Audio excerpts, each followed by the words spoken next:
Yeah, thanks, David, and thank you everyone for the opportunity to present to you the Azure Minerals story and an update on the Andover Lithium project. And as it notes there on the title, we are in the process of advancing from exploration through to the development stage. The exploration is having some cracking good results, and we have commenced some of the component studies of the initial scoping study, which we expect to be out towards the end of next year. So the project is advancing very, very quickly. Just as a bit of a background scenario, is we're looking here at a drone shot of part of the Andover Project area. It's located in the West Pilbara region of Western Australia. So we're looking at low rolling hills, not much in the way of vegetation, and lots of outcrops. So exploration in this area is very traditional, straightforward, boots on the ground, geologists out there walking the ground, mapping the rocks and taking samples. And over the 3 years that we've been operating on the Andover Project, we've identified, the exploration geologists have identified numerous outcropping occurrences of nickel and copper sulfide mineralisation over the first couple of years, and now more recently identified abundant outcropping pegmatites containing significant quantities of spodumene, which is the preferred lithium mineral, and follow-up sampling has returned some very high lithium grades from those pegmatites. So that's the initial style of exploration, and from there on we just move straight into the drilling. Next slide, please. The area that we're operating on is native title country owned by the Ngarluma people. We acknowledge their ownership, and I thank them for their cooperation and consent, because without those we would not be able to operate our exploration programs on the project area. So very, very big thank you to the Ngarluma people. Next slide, please. So we're really looking at the upside potential of the Andover project. It is looking like it's going to be one of the best, one of the largest lithium exploration projects globally. We have released what we call an exploration target, which is a defined ASX term. It has to be defined in a range. So the range that we've put out there based upon the exploration data we had up until about the end of July was 100 to 240 million tonnes at a grade of between 1 and 1.5% lithium. Bearing in mind that this is a conceptual target, and it has to be proved up with drilling. So in that respect, we've embarked on a very large-scale drilling program. We've got over 100,000 metres planned, and to date we've completed, I think, around about 57,000 metres of drilling to date. So we expect to have that drilling continuing all the way through the rest of this year and well into next year as well. And the maiden mineral resource should be ready for release publicly in the first quarter of next year.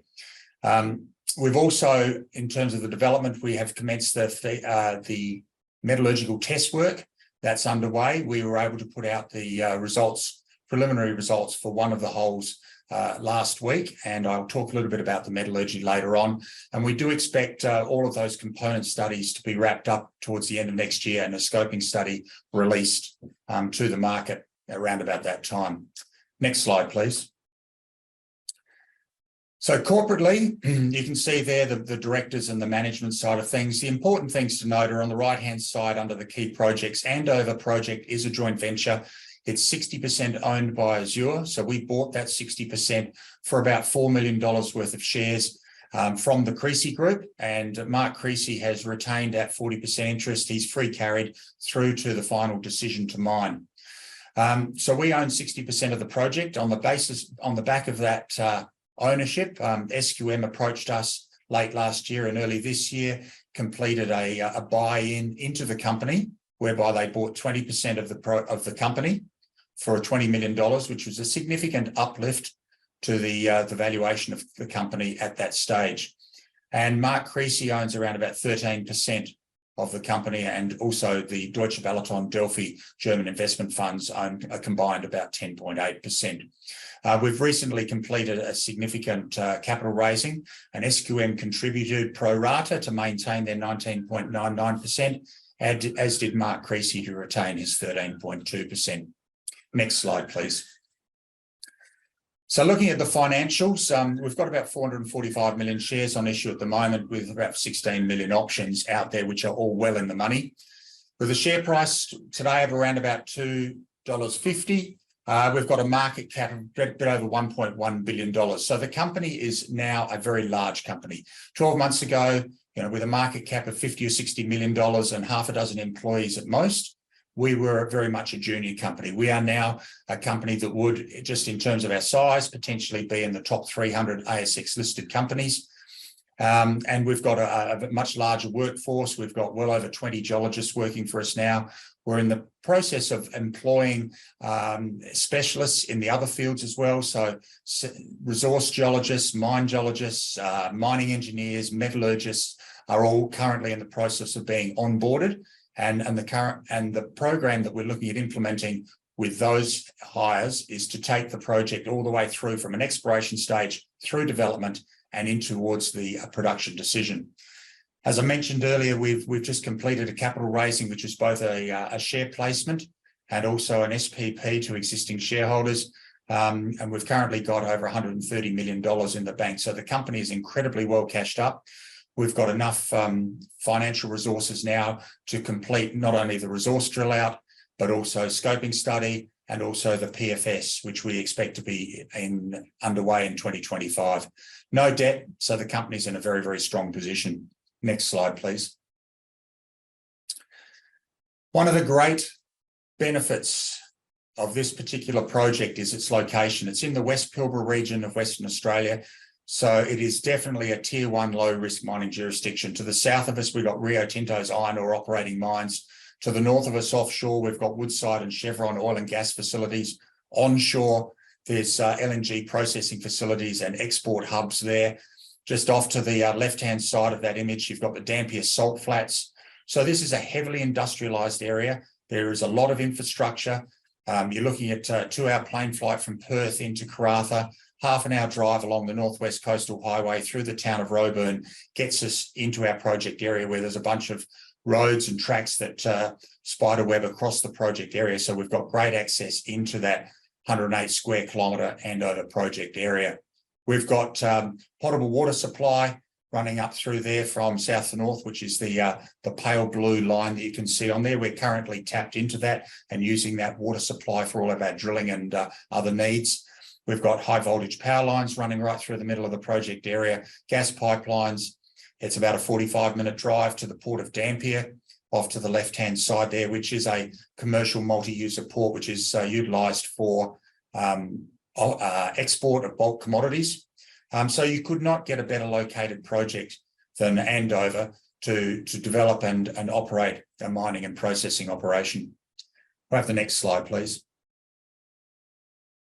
So zooming in onto the Andover project area itself, as I mentioned, it's 108 square kilometres, made up of 3 granted exploration licenses, which are shown outlined in blue there.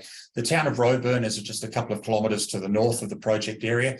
That's where we're based. So we have an office there. We've got sample processing facilities in place. There is a commercial mining village in town. So all of our people, geologists and field assistants and other technical employees are all based out of Roebourne and operate from there. That's probably a 10 or 15-minute drive along the Northwest Coastal Highway to get into our target areas where we're currently drilling. The pegmatite swarm is shown there as those red shapes you can see. It's a triangular wedge bounded by 2 major crustal tapping fault zones. That's about 9 kilometres east-west by up to 5 kilometres north-south. And we're currently very, very busy in their drilling at the moment. So that 100,000 metre drilling program that we commenced back in March has just been accelerating. And as we add more rigs into it, we've now got 4 drill rigs drilling in target area number 1, which is 1 RC rig and 3 diamond rigs. We've got 3 diamond rigs in target area number 3 right now, and we've got another 2 drill rigs that are mobilising to site as we speak and should be on site and operating within the next 7 days or so. So things are very busy there. We're going to have 9 drill rigs operating between now and the end of the year. And as I mentioned earlier, we've completed over 57,000 metres of diamond and RC drilling. And we expect that we'll probably be around about 80 to 90,000 metres drilled by Christmas. And then we're just going to keep on drilling all of next year. And we will just be looking to continue drilling and expanding the resources, particularly the one that we're putting out in the first quarter of next year. So the 3 target areas where we've been working up till now are shown on there, known as target areas 1, 2 and 3. target area number 1, the next slide, please. Target area number 1 is shown here, is zoomed in. It's a zone of stacked pegmatites that strike southwest to northeast, dipping towards the northwest. This particular zone of pegmatites is over 2 kilometres long, and there are numerous pegmatites, all of which we've drilled, all of those which we have drilled, contain spodumene mineralisation with significant lithium grades. The largest of the pegmatites is the one that's designated AP11/AP10. That is actually a single pegmatite there that's over 1,500 metres long, and over a significant strike length. It's over 100 metres in width as well. So the volume potential for the AP1011 pegmatite is simply enormous. It remains open along strike, both southwest and northeast, and at depth as well. Now, we've drilled down to 400 metres vertically below surface. The pegmatite is still open and well mineralised and of substantial width as well. So that AP10, AP11 pegmatite is going to make up probably a large majority of our initial mineral resource that we're going to be putting out in the first quarter of next year. And as I mentioned earlier, we've still got 4 drill rigs drilling in there, focused very much on extending those that AP1110 pegmatite, both along strike and down dip. And we are continuing to hit visual mineralisation, and there'll be a lot more drill results being announced on that as we go forward. We have the next slide, please. Remarkably, that AP1011 pegmatite has got numerous drill intersections that are well over 100 metres in intersection width. And as you can see on there, there's 8 on there at the moment, which are all over 100 metres in intersection width. And of those, 4 of them are well over 100 metres in true width as well. And we're continuing to hit 60 to 80 to 100 metre wide intersections with containing visual mineralisation as we speak. I would have to be, it would be remiss of me not to mention the fact that these 100 metre plus wide intersections are something that is not seen in any other lithium deposit, hard rock lithium deposit in Western Australia. In some of the other projects, you might get 1 or 2 or maybe 300 metre wide intersections, but to be hitting over 800 metre wide intersections of mineralisation in this one deposit is quite remarkable, and it does augur well for the overall size potential of these particular pegmatites. Have the next slide, please. And we're looking at target area number 3. I will just briefly mention we did drill a number of holes at target area number 2. We've identified the pegmatites up there. They're actually in a geologically complex setting. The widths and the grades of them were quite erratic. So after drilling 29 holes into that target area number 2, we moved the rig down to target area number 3. We immediately hit lots of really good looking mineralisation in these pegmatites. We mobilised the other 2 rigs down there now. So we've got 3 rigs operating there, and there'll be more coming in over the next week or so. And there's 6 pegmatites that are stacked on top of each other, once again extending in a southwest to northeast direction, dipping towards the northwest. They outcrop significantly over the area, and detailed mapping and sampling through that area has hit a lot of, has returned a lot of very high grade lithium results. So we're talking 2, 3, 4% Li2O in that outcrop sampling. And what we're seeing in the drill holes, in the diamond drill holes, visually is replicating what we see at surface with the amount of spodumene in both outcrop and in the drill core. Have the next slide, please. So here's a couple of photographs of 2 intersections from hole 285, which is from the AP4 pegmatite. It's about a 35 metre true width in this area in both the drill holes that we put through that pegmatite. The white minerals that you can see in those pegmatites are almost all spodumene. So these pegmatites here are very highly enriched in spodumene, and when we would expect that there would be returning significant lithium grades from the assaying. The other minerals in there, the grey minerals, are quartz and a couple of minor mafic minerals as well. So what we're seeing here in these particular pegmatites is very strong along strike mineralisation, now extending well over 700 metres. The true widths are looking around about 35 metres true width in all of the holes that we've put through the AP4 pegmatite, and we have hit mineralisation in the other stacked pegmatites as well. So this particular area has now become a high priority for us, and we are mobilising more drill rigs into the area. Have the next slide, please. As I mentioned earlier, we have completed a very small amount of metallurgical test work. First off, we put 3 bulk samples from 3 different drill holes into the laboratory. We announced last week the results from the first of those holes. It was probably a little preliminary to put those out, but we were obligated to do so because we had to put out a cleansing statement following the completion of our share placement that we did last week. And when you do a cleansing statement, you have to make sure that all of the material results that the company has are in the market before you do the cleanser. So we had to put out that first drill hole with those networks and results, and fortunately, those results are excellent. You know, we've done a whole of ore flotation to produce a spodumene concentrate that grades, in this particular case, 5.59% lithium with a recovery of over 82%. On the sliding curve, you can see in the graph at the bottom, you can get a 6% spodumene concentrate with recoveries around about 65% as well. So this is just the first hole, and we've got 2 more that are coming to nearing completion in terms of the test work, and we should be able to, in the next couple of weeks or next few weeks, be able to put out the results for all of those other holes. And we're also about to submit about another 12 drill holes in for flotation test work, and that work will probably take 2 to 3 months to complete. And that metallurgical test work program is not something that starts and stops. It's actually going to be ongoing, and we expect that we're going to be continuing metallurgical test work throughout all of the pegmatites that we've drilled and throughout that whole district for quite some months and potentially years ahead of us. Because when you're looking at designing a processing facility for pegmatites, due to the internal variations and complications, you need to have a really strong understanding of the metallurgy, and that's something that we've implemented very early on. So to have a flotation process which does get such high recoveries is very strong indication that that's going to be the modus operandi for operating and recovering the spodumene. We are still continuing to do some dense media separation test work, but at this stage, the initial results were not promising. So the flotation processing looks like it's going to be the way to go, and that's similar to all of the other operating lithium mines in Western Australia, like Pilgangoora, Wodgina, and Greenbushes.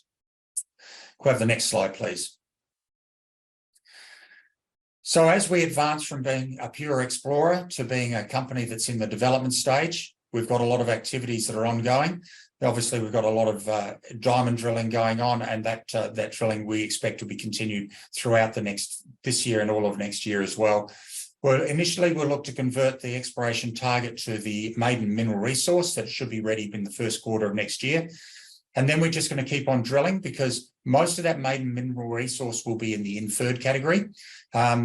And what we'll need to do is to get a large proportion of that into the indicated resource category, which means we'll be putting out a mineral resource upgrade around the middle of next year or into the third quarter of next year, so that the majority of the resource is in the indicated category. Plus, we'll also be looking to increase the overall size of the resource through that resource upgrade mid next year.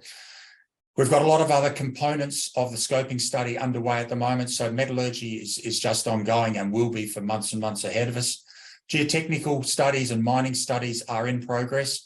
Heritage surveys, those heritage baseline studies commenced about 2 years ago when we initially started doing a scoping study for the nickel deposits we identified on the project area.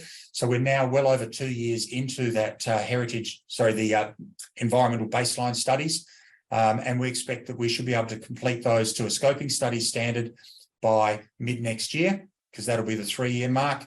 And then potentially, as well as that, will meet the standards for our PFS too. Heritage surveys are always ongoing. We've just completed our 8th study and survey over the last week, and we'll be carrying out more surveys throughout the project area as we go through next year and beyond. And the intention is that the scoping study will be completed by the end of next year, with the most of that, the majority of it being on indicator resources, which enables us to convert to ore reserves and can define the program financially by carrying out a financial model on the project. So there is a lot of activity going on. The company is in a very strong position financially to be able to carry this through and complete it all the way through to a DFS stage. Next slide, please.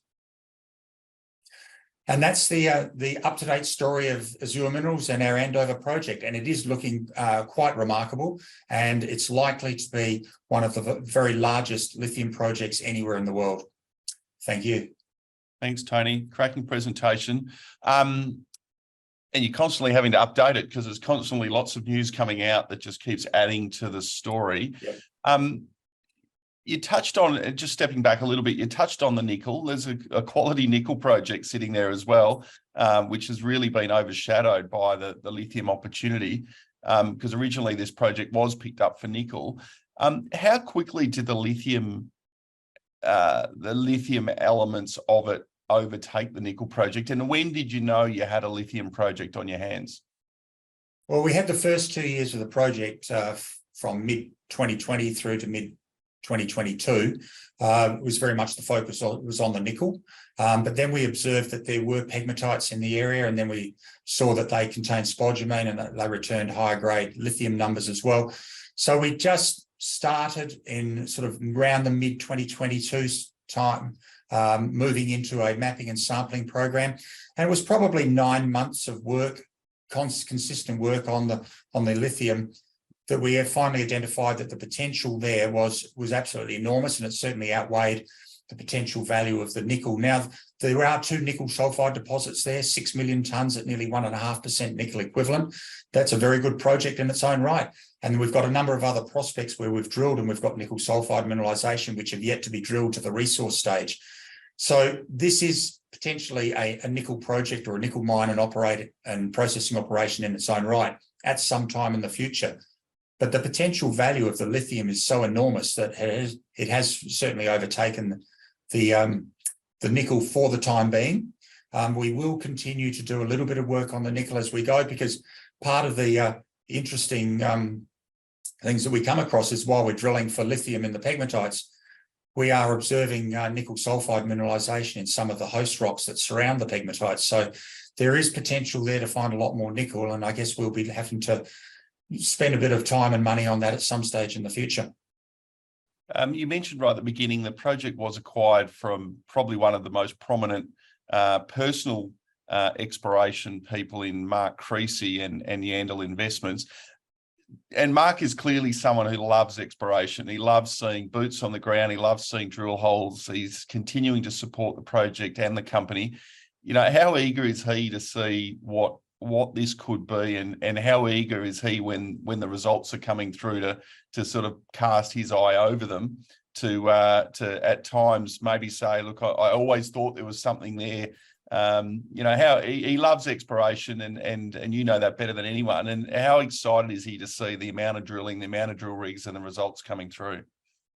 Oh, he's very, very excited. Obviously, he was very pleased with the initial success we had in drilling and discovering the nickel sulfide deposits, and because he has a great history in himself in terms of discovery of nickel bodies. But for us to then identify and drill out some what are going to be incredibly substantial lithium deposits, this is certainly, it did surprise him, but it certainly has excited him. And he just loves being a part of discovery. He loves rocks, he loves discoveries. And I do talk to him every couple of weeks or so to bring him up to speed with what we're doing, because he's just such a strong supporter of exploration and discovery. Now, talking about exploration discovery, what's the opportunity outside of TA1, TA2 and TA3, specifically around Seaview and Christus? Really good. We've carried out a lot of mapping and sampling of other pegmatites, and a lot of that information has been publicly released earlier this year.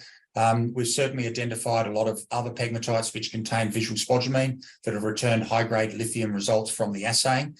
Those results have been announced publicly, but we've yet to go out and drill them, particularly, say, the pegmatites around that Christus deposit, We do know that there was a very large outcropping pegmatite there that has, I can't remember the number of, but quite a lot of samples that returned over 4% lithium from the surface sampling program. We have recently completed a heritage survey over that area, so we're hopeful that we'll be able to have drill rigs going into that area and other areas in the early part of next year with the ongoing exploration program that we've got planned. Is it a case of not enough drill rigs? Well, we're going to have 9 drill rigs as of a week or so from now. So there's plenty of drill rigs. We're having to hire plenty more geologists. So this is an incredibly fast moving exercise. We've had to ramp up, people, equipment, logistics incredibly quickly from the beginning of this year. And remember, we only put the first drill hole in sort of early to mid-March.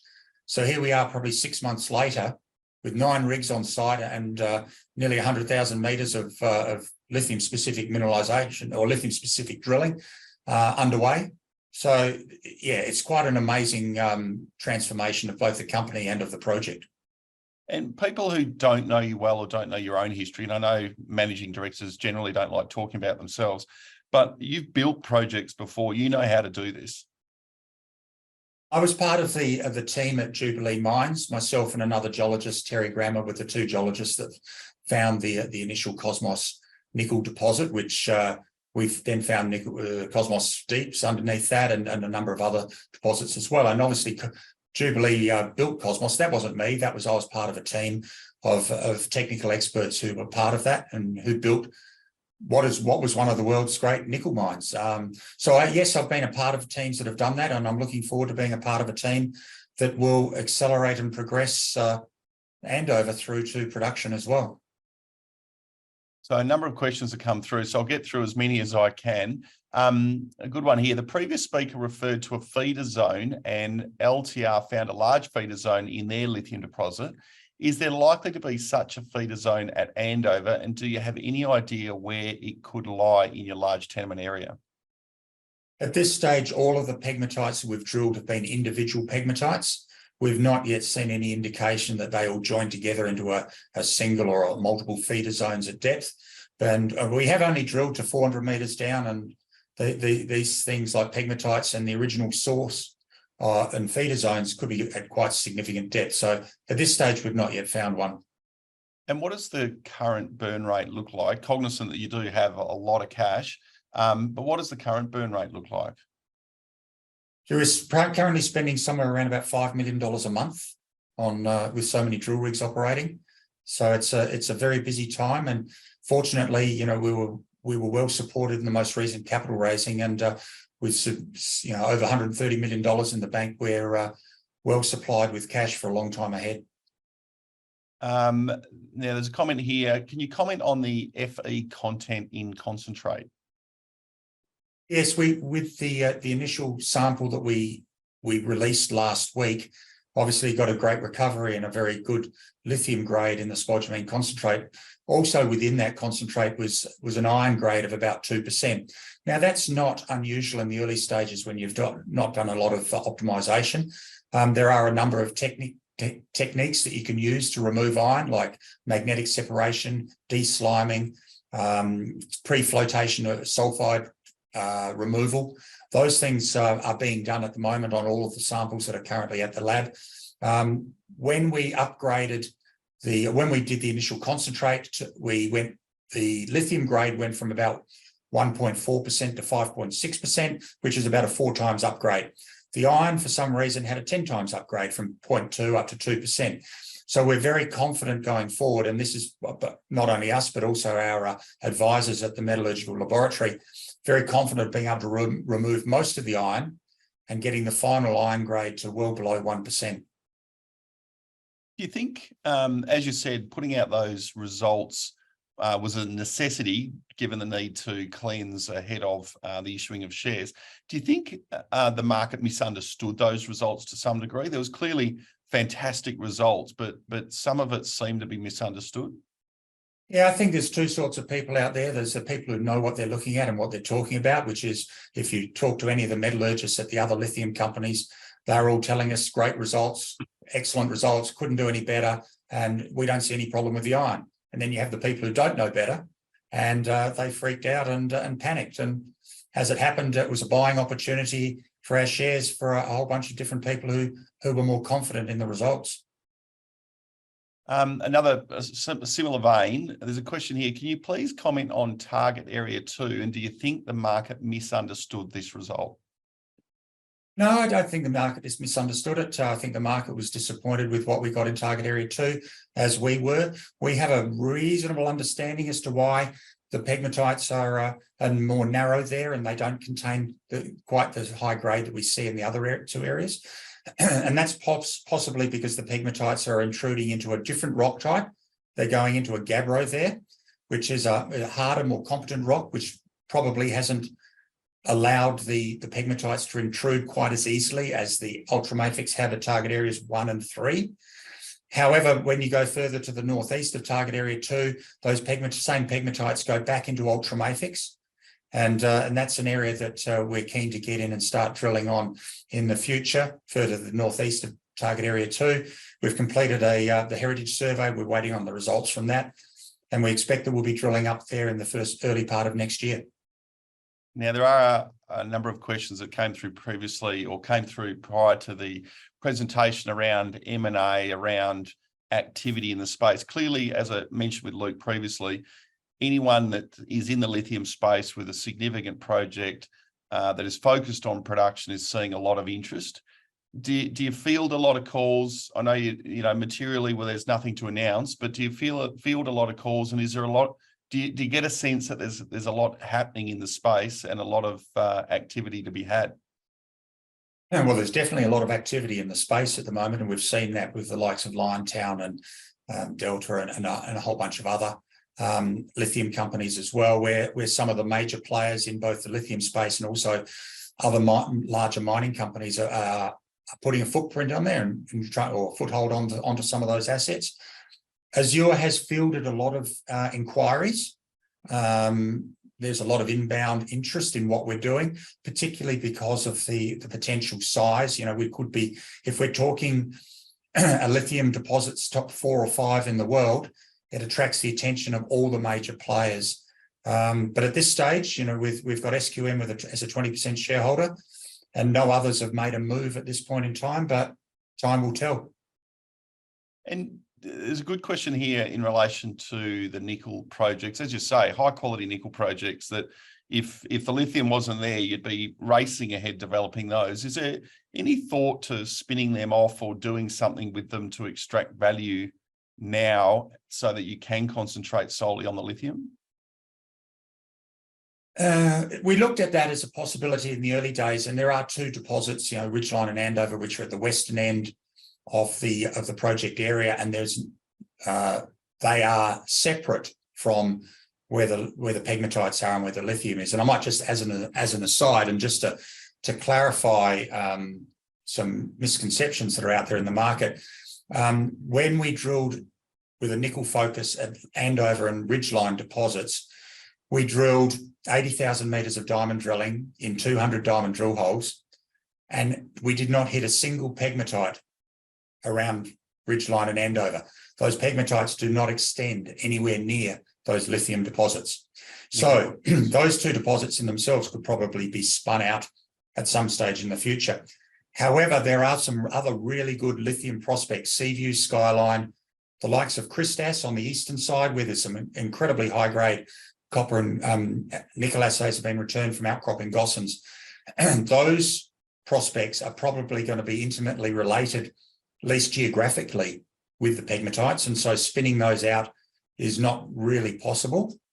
So at this stage, we're just waiting and seeing what happens. If further exploration identifies more nickel deposits, then this might end up being a co-development strategy where both lithium is developed and nickel is developed simultaneously or concurrently. In terms of T1 drilling, is that infill or extensional? Both.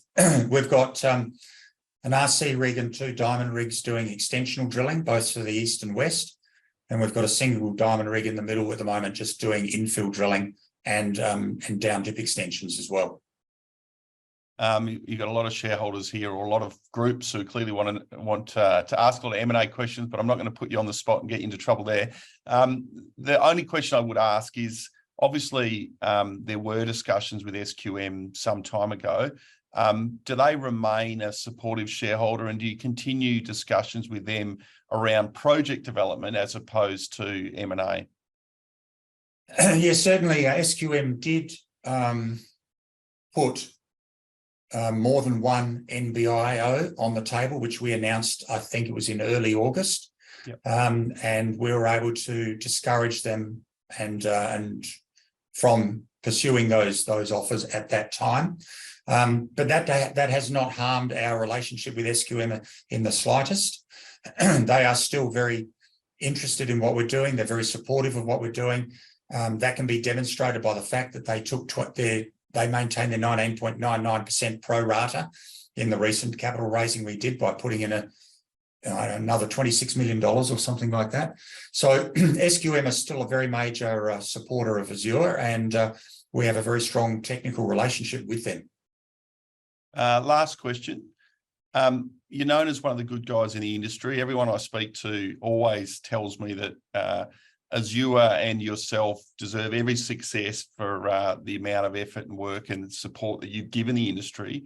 Do you pinch yourself when you sit there and think, I'm running $1 billion company, I've got 9 drill rigs, I've got $130 million cash at bank, and I'm developing probably one of the biggest lithium projects in the world? Do you pinch yourself and think, this is an amazing place to be? Yes, I do. And I've been working as a geologist and a company manager for 40 years now. We've had some really good success along the way with some good discoveries that have become operating mines, and that's been a huge amount of professional satisfaction for me. But to find something like what we've got here with the lithium deposits we're delineating at Andover, to take a company in 9 months from 60 million market cap to 1.2 billion market cap, it's an incredible ride and incredibly satisfying professionally for me. But I'm also really pleased for the team that we've got working here, because deposits of this scale, world-class deposits of this scale, very, very rarely come along. Most geologists will have no experience of that in their entire career. And we've now got geologists working for Azure who are just thoroughly and soaking up the atmosphere of professional success, and good on them, because they're doing a fantastic job. On that note, we will finish, but Tony, clearly wish you all the best. And as I said, every time we get a presentation, it has to be updated quickly, because there's so much happening with Azure and so much good news coming out of the Andover project. Wish you every success and look forward to following the story, and hope the next 9 months are as fast-paced and exciting as the last 9 months. Thanks for your time. Thank you, David, and thank you for everyone for tuning in.